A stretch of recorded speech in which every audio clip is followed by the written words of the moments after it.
আমি যখন আগাই তখন লক্ষ্যে না পৌঁছানো পর্যন্ত থামি না। আমি আমার ফিউচার নিয়ে ভাবি না।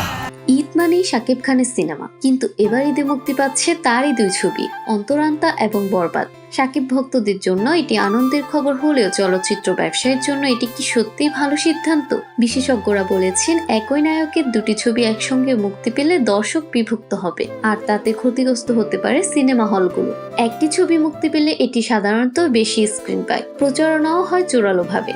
কিন্তু এবার শাকিব খানের ছবি একসঙ্গে দুটি হলে ভাগ হয়ে যাবে, ফলে কোনো একটিও হয়তো প্রত্যাশিত ব্যবসায় করতে পারবে না। সিনেমা হল মালিকদেরও এতে সমস্যা হবে, কারণ দুটি ছবি চালাতে হলে হল সংখ্যাও কমে যাবে। এর আগেও আমরা দেখেছি, যখন একসঙ্গে বড় বাজেটের একাধিক ছবি মুক্তি পায় তখন সবাই ক্ষতির মুখে পড়ে।